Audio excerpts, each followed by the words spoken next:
आपको बताते चलें कि आज पाकिस्तान नामा में हम क्या क्या डिस्कस करने वाले हैं। तो पाकिस्तान नामा में आज हम आपको बताएंगे कि नून लीग और पीपल्स पार्टी में शिराकत इक़्तिदार का फॉर्मूला तय पा चुका है। इसके अलावा बात की जाएगी पासपोर्ट का हसूल शहरियों के लिए नामुमकिन बन गया, और दूसरी शादी करने वालों शौहर को सबक सिखाना है तो बीवी को अदालत पेश होना होगा। तो बात करते हैं, शहबाज शरीफ वजीर आजम बनेंगे, आसिफ अली जरदारी सदर होंगे और नून लीग और पीपल्स पार्टी का शिराकत इक़्तिदार का मुआहिदा तय पा चुका है।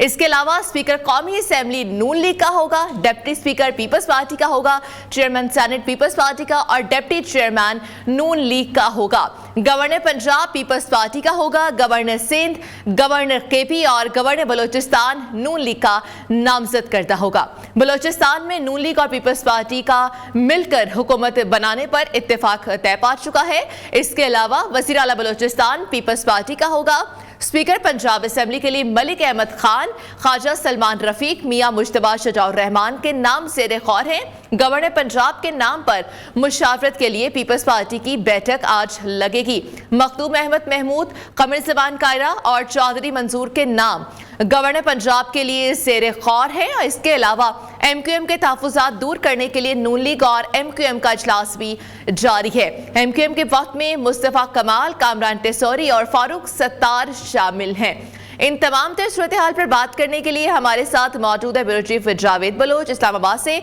और bureau chief Karachi AH Khanzada.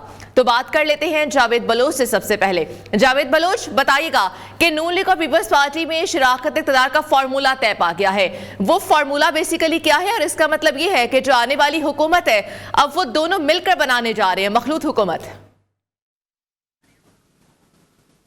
देखें मरियम, पीपल्स पार्टी और नून लीग के दरमियान जो पावर शेयरिंग फार्मूला था वो तो रात अनाउंस हो गया। उसकी मज़ीद तफसीलात जो है वो सामने आ रही हैं, जिसमें स्पीकर का ओहदा है, जिसमें चेयरमैन सेनेट का ओहदा है, जिसमें गवर्नर्स जो है वो तैनात किए जाएंगे।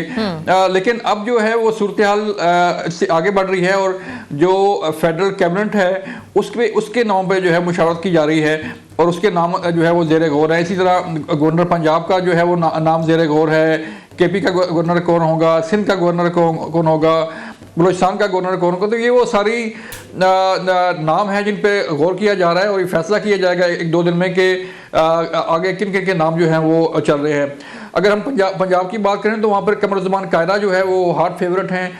नदीम अफजल चंद जो है उनका नाम जो है वो ज़ेरे गौर है कि उन्हें, क्योंकि दोनों शख्सियात जो है वो इंतहाई एक्टिव हैं पीपल पार्टी की, और पीपल पार्टी ये चाहती है कि उसका वोट बैंक जो है वो पंजाब में रिवाइव हो और उनकी पेनिट्रेशन जो है पब्लिक के अंदर हो। तो ये दोनों लोग जो हैं इसमें बड़ा अहम रोल प्ले कर सकते हैं। मरियम, जो KP की सूरत हाल है, KP के अंदर नून लीग जो है वो कमज़ोर है, वहाँ चाहती है कि अपना एक वोट बैंक बनाया जाए।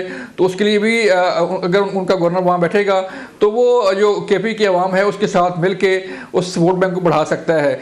इसी तरह अब जबकि ये पीपल पार्टी और नून लीग का मुआहिदा तय पा गया है तो अब MQM और नून लीग के दरमियान जो है अभी जो बैठक शुरू हुई थी, जो इजलास शुरू हुआ था, वो आपको मैं अपडेट कर दूं कि वो ख़त्म हो गया है और डेडलॉक अभी बरकरार है, बगैर किसी रिजल्ट के ये इजलास ख़त्म हो गया है। तो MQM ने क्या अपने मुतालबात रखे हैं जावेद बलोच? देखें, MQM का गवर्नर सिंध जो है वो चाह रहे हैं कि गवर्नर सिंध जो है वो कामरान टेसौरी ही कंटिन्यू करें और गवर्नर का ओहदा MQM के पास ही रहे।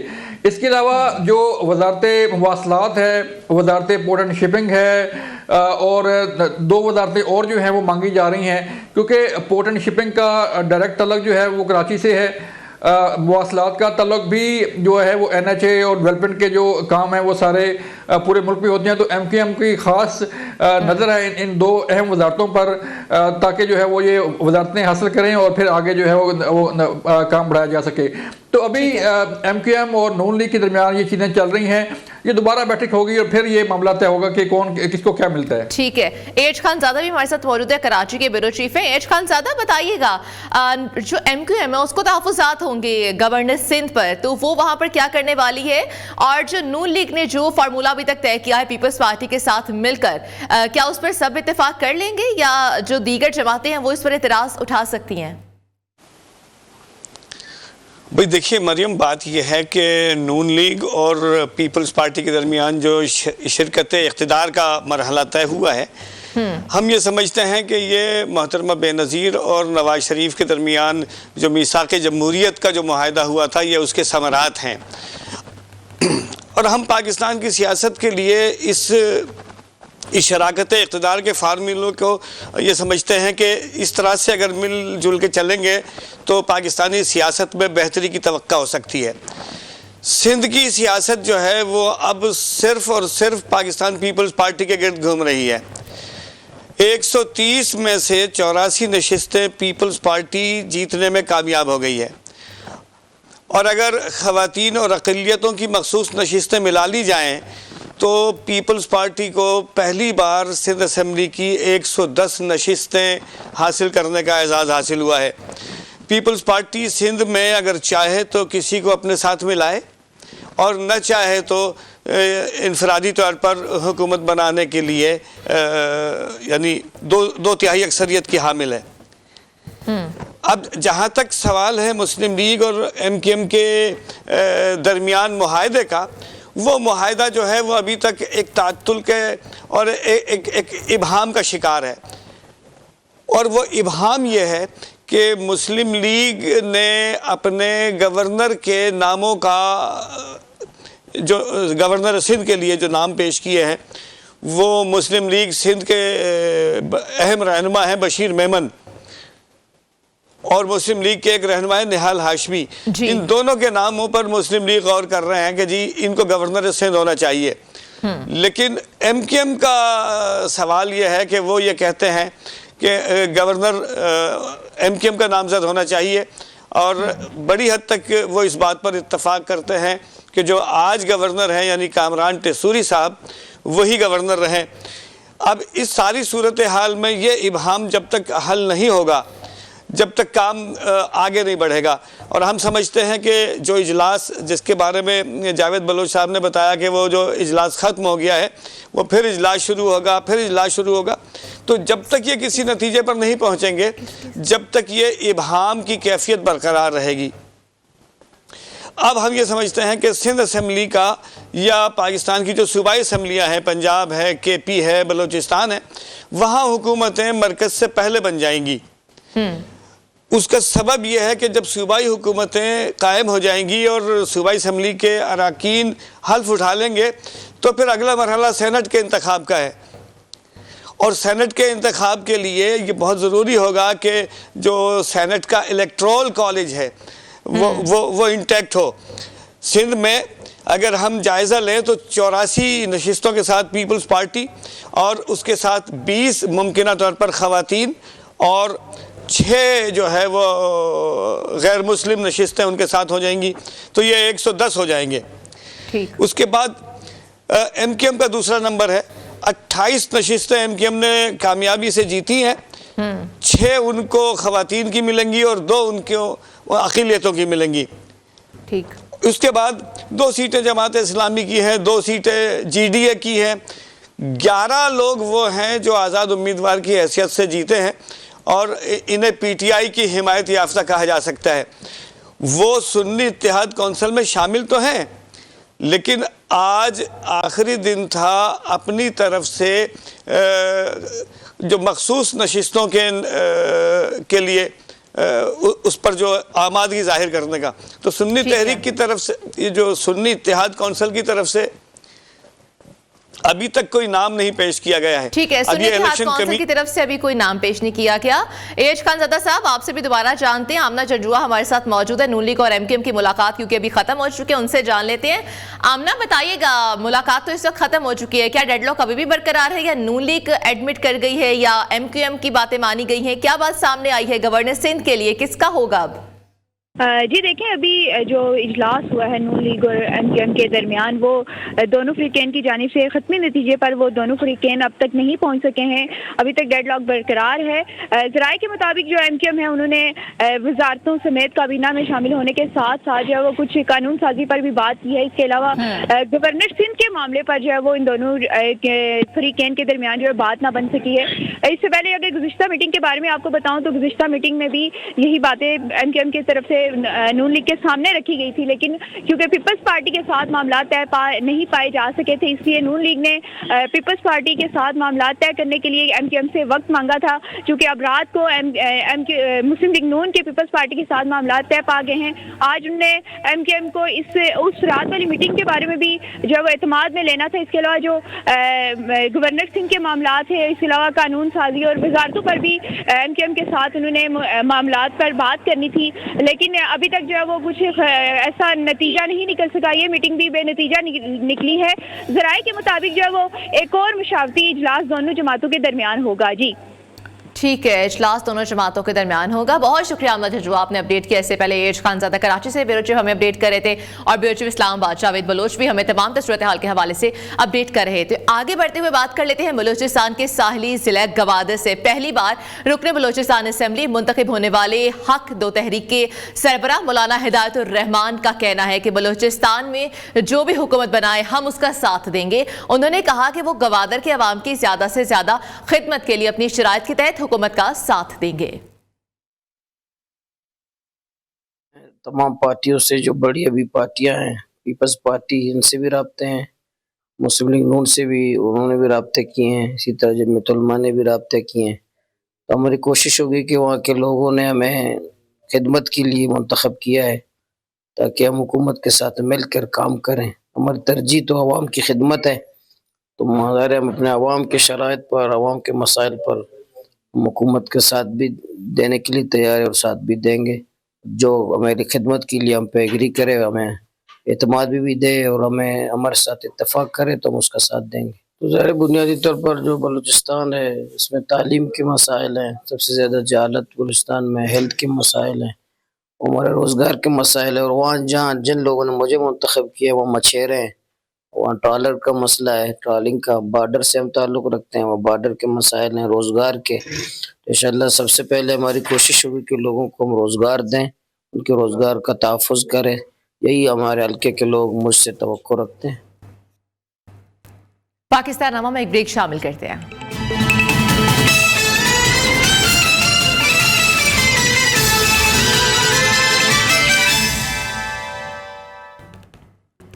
Welcome back. यहाँ पर बात कर लेते हैं कि एक तरफ पंजाब के सरकारी अस्पतालों की तामीर नौ में अरबों रुपए झोंक दिए गए हैं, दूसरी तरफ अस्पताल बुनियादी सहूलियात से ही महरूम है। पंजाब के टीचिंग अस्पताल बताते चलें कि फाउलर बेड से ड्रग ट्रॉलीज, अद्वियात और आलात की अलमारियों से महरूम हैं और साथ में स्टेथोस्कोप भी पूरे नहीं हैं, एक्सरे की लाइट्स भी पूरी नहीं हैं। इस हवाले से मजीद तफसीलात क्या हैं वो हम जान लें। हमारे साथ मौजूद है लाहौर से ब्यूरो चीफ मियां नवीद। मियां नवीद, बताइएगा, पंजाब के सरकारी अस्पतालों की तामीर नौ में अरबों रुपए लगा दिए गए हैं, लेकिन उसके बाद भी जो बेसिक वहाँ की नीड्स हैं, ज़रूरियात हैं या मशीन्स हैं, वही पूरी नहीं है।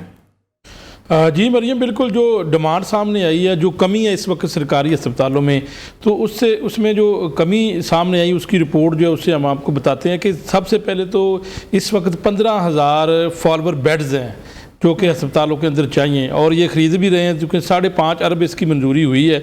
और उसके साथ इस वक्त अगर अस्पतालों की बात करें तो 21,000 ट्रालीज़ चाहिए, 21,000 और 5,000 व्हील चेयर्स हैं। इसी तरह क्योंकि आगे गर्मियाँ आने वाली हैं, इस वक्त अस्पतालों के अंदर पंखे नहीं हैं, 12,000 के करीब पंखे ख़रीदे जाएंगे और उसके साथ 100 पावर ट्रांसफार्मर्स, 500 इलेक्ट्रिक कूलर्स नहीं हैं। पंजाब के सरकारी अस्पतालों की अगर बात करें तो 1, 2 और 4 टन के 5,000 जो है AC भी चाहिए। और उसके साथ इस वक्त सरकारी अस्पतालों में 5 लाख बेड शीट्स चाहिए, मरीजों के लिए 5,000 स्टूल बैठने के लिए, नेबुलाइज़र भी चाहिए 1,500। तो ये एक बहुत बड़ी लिस्ट है जो हमारे पास मौजूद है। इस वक्त आज तक सरकारी अस्पतालों में जो है वो ये चीज़ें मौजूद नहीं थी। अब इसका बजट भी रखा गया है, कुछ चीज़ें इन्होंने खरीदी है, बाकी अभी भी कुछ चीज़ें खरीदने वाली है, जिसमें ख़ास तौर पर जो है वो ब्लड प्रेशर का एक आला है, वो सरकारी अस्पतालों में मौजूद नहीं है, वो भी इसमें लिखा गया है। और उसके साथ इस वक्त ट्रालीज़, व्हील चेयर, सरकारी अस्पतालों की अगर बात करें तो व्हील चेयर्स बहुत इंपॉर्टेंट है।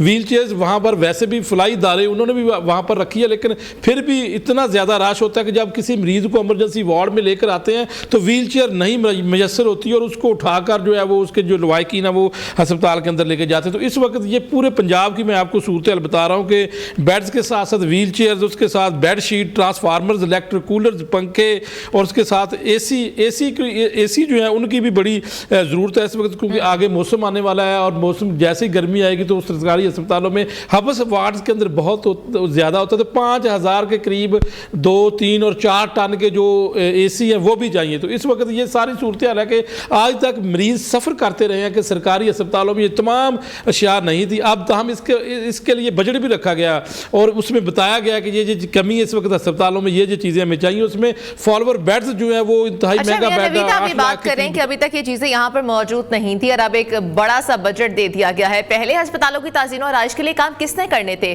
किसके दौर में ये काम नहीं हुए? किसी दौर में भी नहीं हुए। तज़ीनो राइश की गई है, अस्पतालों की रेनोवेशन की गई है, उसमें भी अरबों रुपए लगाए गए हैं। लेकिन अब जब उसके ऊपर अरबों रुपए लगाने के बाद जब चीज़ें नहीं वहाँ पर होंगी, तो जब इंस्ट्रूमेंट नहीं होंगे वहाँ पर, जब वहाँ पर व्हील चेयर्स नहीं होंगी, जब वहाँ पर जो है वो वेंटिलेटर्स नहीं होंगे, जब वहाँ पर AC नहीं होगा, अच्छा माहौल नहीं होगा, तो आधा मरीज़ तो वहाँ बेचारा गर्मी में जाकर जो है वो ठीक होने के बजाय और बीमार हो जाता है, क्योंकि वहाँ पर हब्स बहुत ज़्यादा होता है। फिर एक बेड के ऊपर 3-3 मरीज़ है। ये आज तक पिछले 15 साल के अंदर ये सिचुएशन नहीं तब्दील हो सकी कि आप किसी अस्पताल में जाते तो आपको 2 मरीज पहले होते और तीसरा मरीज जो है वो सही कहा है कि सरकारी अस्पताल की ये कंडीशंस है, तो फिर बाकी क्या उम्मीद लगा सकते हैं। बहुत शुक्रिया मियां नवीद, आपने तमाम सूरत हाल के हवाले से हमें तफसीलन अपडेट किया।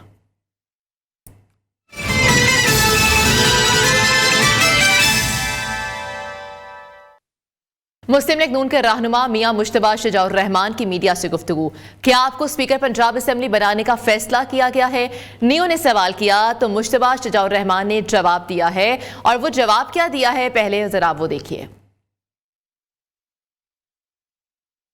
आपको मुबारक हो। अच्छा भाई, बड़ी मेहरबानी। भाई फैसला हो गया। जब आप जहाँ अगर अल्लाह ताला मेहरबानी करे तो जहाँ कहेंगे अच्छा नहीं, मुझे कोई पता नहीं है। अच्छा, ये उनकी गुफ्तगू आपकी जानिब से मुलाहिजा की गई है। स्पीकर के पंजाब असेंबली बनाने का फैसला किया है, तो उन्होंने जो जवाब दिया वकास कौरी से मजीद जानते हैं। वकास कौरी, ये जवाब आपने सुना होगा, क्या कहेंगे, क्या डिटेल्स हैं इस पर आपके पास? आज मुस्लिम लीग नून के पार्लिमानी पार्टी का पहला इजलास जाती उम्रा में अब से कुछ देर पहले ही खत्म हुआ है, जिसमें स्पीकर पंजाब असेंबली के हवाले से मुख्तलिफ नामों की बात गश्त भी सुनाई गई। मियां मुश्तबा शजाउर रहमान, मलिक अहमद खान और ख्वाजा सलमान रफीक का नाम जो है वो सामने आया। जब इस हवाले से हमने मियां मुश्तबा शजाउर रहमान से सवाल किया तो उन्होंने वाज़ेह जवाब देने से गुरेज किया। उनका कहना था कि पार्टी जहां भी उन्हें असाइन करेगी वो अपनी खिदमत सर अंजाम देंगे, और अभी तक उन्हें पार्टी के ऐसे किसी फैसले का इल्म नहीं है। जी ठीक है, उन्होंने कहा कि उन्हें पार्टी के अभी तक किसी फैसले का इल्म नहीं है। बहुत शुक्रिया वकास कौरी। Welcome back. सुप्रीम कोर्ट के रिटायर्ड और मुस्ताफी जजेस के खिलाफ कार्रवाई का ये मामला है। अटॉर्नी जनरल और अदालती मुआवनीन के दलाइल के बाद समाअत मुकम्मल कर ली गई। अदालत ने फैसला महफूज बता दिया है और फैसले को महफूज कर लिया गया है। बताया गया है कि महफूज किया गया फैसला 15 मिनट बाद सुनाया जाएगा। अटॉर्नी जनरल और अदालती मुआवनीन के दलाइल के बाद समाअत मुकम्मल कर ली गई है। समाअत का अहवाल हम जानते हैं सईद बलोच से। सईद बलोच, बताइएगा, कहा गया है कि 15 मिनट के बाद महफूज किया गया फैसला सुना दिया जाएगा। रिमार्क्स क्या थे?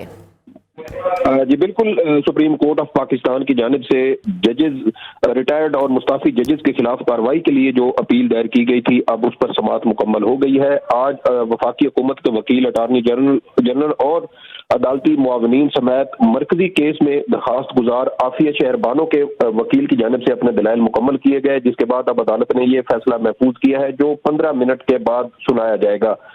आज केस की समाअत के दौरान अदालती मुआविन ख्वाजा हारिस की जानिब से ये दलाइल देते हुए ठीक है सईद बलोच, बहुत शुक्रिया अपडेट करने के लिए। लाहौर में पासपोर्ट का हसूल शहरियों के लिए नामुमकिन बन गया है। 21 रोज में मिलने वाला पासपोर्ट 3 माह बाद भी ना मिल सका। शहरी पासपोर्ट दफातर के चक्कर लगाने पर मजबूर हैं। लाहौर शहर के तमाम पासपोर्ट मराकज के बाहर पासपोर्ट वसूली के लिए शहरियों की लंबी लंबी लाइन्स लगी हुई हैं, जबकि आज़मीन हज को 3 रोज में पासपोर्ट का इजरा शुरू करने के दावे भी किए जा रहे हैं। बात कर लेते हैं, हमारे साथ पाकिस्तान के मुख्तलिफ शहरों से हमारे नुमाइंदगान मौजूद होंगे। लाहौर से हाफिज महबूब और इस्लामाबाद से हमारे साथ जावेद नूर। इसके अलावा पहले बात कर लेते हैं हम हाफिज महबूब से। हाफिज महबूब, बताएगा शहरियों को क्यों पासपोर्ट अभी तक नहीं दिए जा रहे और इन का क्या मौक़िफ़ है इस बारे में? क्या लेमिनेशन पेपर खत्म हुआ हुआ या इस मरतबा मामला कोई और है? जावेद नूर से बात कर लेते हैं। जावेद नूर, बताइएगा क्यों पासपोर्ट नहीं दिए जा रहे हैं शहरियों को, मामला क्या है? वजारत मजहबी उमूर ने तस्दीक की है कि 28,000 आज़मीन हज को पासपोर्ट के इजरा के हवाले से अहम पेशरफ्त हुई है और इस हवाले से आज़मीन हज की दुआएं बर आई हैं।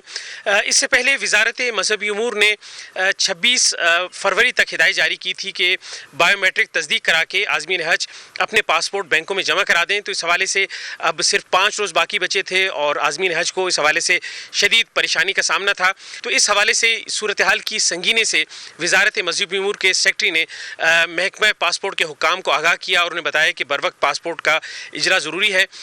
इस हवाले से जब ये सूरत हाल जो है पासपोर्ट हुक्काम के इल्म में लाई गई तो महकमा पासपोर्ट के हुक्काम ने यकीन दहानी कराई है कि 28,000 आज़मीन हज को 3 रोज़ के अंदर तरजीही बुनियादों पर पासपोर्ट का इजरा शुरू कर दिया जाएगा और ये पासपोर्ट जो हैं ये आज़मीन हज की रिहाइश गाहों पर जहाँ पर वो मौजूद हैं उनके घरों पर ये पहुँचाए जाएंगे ताकि आज़मीन हज बायोमेट्रिक तस्दीक के बाद अपने पासपोर्ट जो है वो 26 तारीख तक जो आखिरी तारीख है इस माह की उस पर ये पासपोर्ट जो है वो जमा करा सकें। तो पासपोर्ट का इजरा 3 रोज़ में शुरू किया जा रहा है और आज़मीन हज की ये परेशानी जो है अब हल हो जाएगी। मजमूई तौर पर 28,000 पासपोर्ट जो है वो आज़मीन हज को जारी किए जाएंगे। जावेद नूर, बहुत शुक्रिया, आप हमारे साथ ही रहेगा। हाफिज महबूब का रुख करते हैं। हाफिज महबूब, बताइएगा कि शहरियों को क्यों पासपोर्ट नहीं दिया जा रहा, इंतजामिया का क्या मौक़िफ़ है इस बारे में? लेमिनेशन पेपर खत्म हो गया या कोई और मामला है? बिल्कुल, पासपोर्ट का हसूल जो है वो शहरियों के लिए नामुमकिन सा होकर रह गया। खास करके नॉर्मल पासपोर्ट जो है उस पर जो डिलीवरी टाइम है वो 21 दिन का है, लेकिन 3 माह से ज़ायद का अरसा जो है वो गुजर जाने के बाद भी अभी भी शहरी जो है वो पासपोर्ट ऑफिस के जो है वो चक्कर लगा रहे हैं, लेकिन पासपोर्ट जो है वो नहीं मिल रहा। हमारे साथ इस तरह की शहरी मौजूद है, उनसे इस सवाल से बात करें। सर बताइएगा, कितने दिन हो गए हैं पासपोर्ट जो है आपको नहीं मिला, कितने चक्कर लगाए आपने? सर मेरा आज ये 9वां-10वां चक्कर है। ये मैंने 1 दिसंबर वाले दिन, ये मेरे पास रसीद है, 1 दिसंबर वाले दिन मैंने जमा करवाया था। 3 महीने गुजर गए हैं। 3 महीने बाद डायरेक्टर साहब के साथ मैं अंदर कमरे में गया हूँ तो उन्होंने कहा थी कि आपको किसने कहा नॉर्मल जमा करवाएं?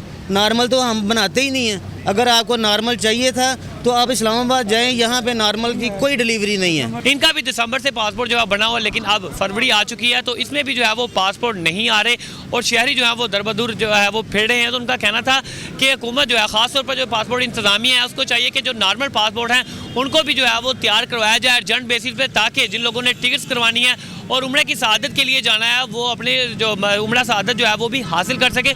और इस हवाले से जो पासपोर्ट नॉर्मल है उसको फौरी तौर पर जो है वो लोगों को डिलीवर किया जाना चाहिए। जी ठीक है, बहुत शुक्रिया, हमें तफसीलन हमें अपडेट किया। हाफिज महबूब और जावेद नूर हमें दोनों तमाम सूरत हाल के हवाले से अपडेट कर रहे थे।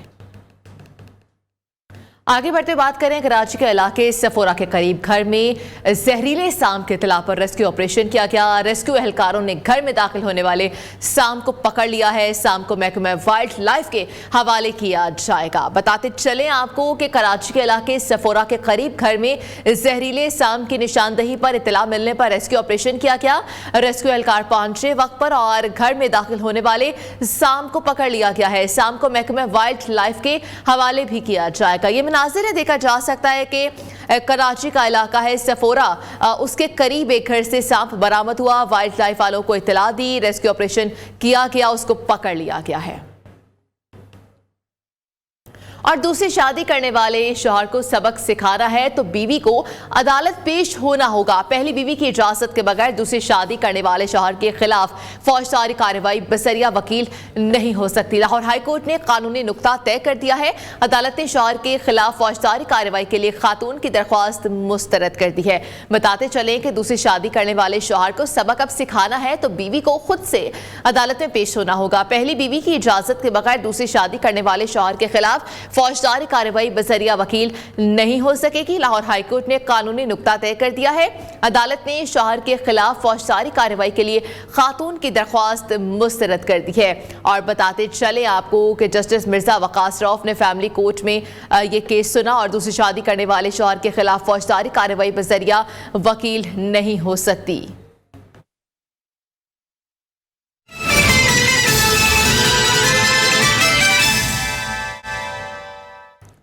फैसलाबाद में थाना समंदरी की हुदूद में मोटरवे पुल पर शहरियों ने लूट मार करते हुए 2 डाकुओं को पकड़ लिया है। खूब दुर्गत बनाई है। एक डाकू फरार हो गया जबकि दूसरे को पुलिस के हवाले कर दिया गया है। जवेरिया नजीर हमारे साथ है, न्यू न्यूज़ की नुमाइंदा। जवेरिया नजीर, बताइएगा, डाकू लूट मार कर रहे थे, एक को पकड़ लिया गया है और दूसरे को फरार होने में कामयाब हो गया है, क्या डिटेल्स है?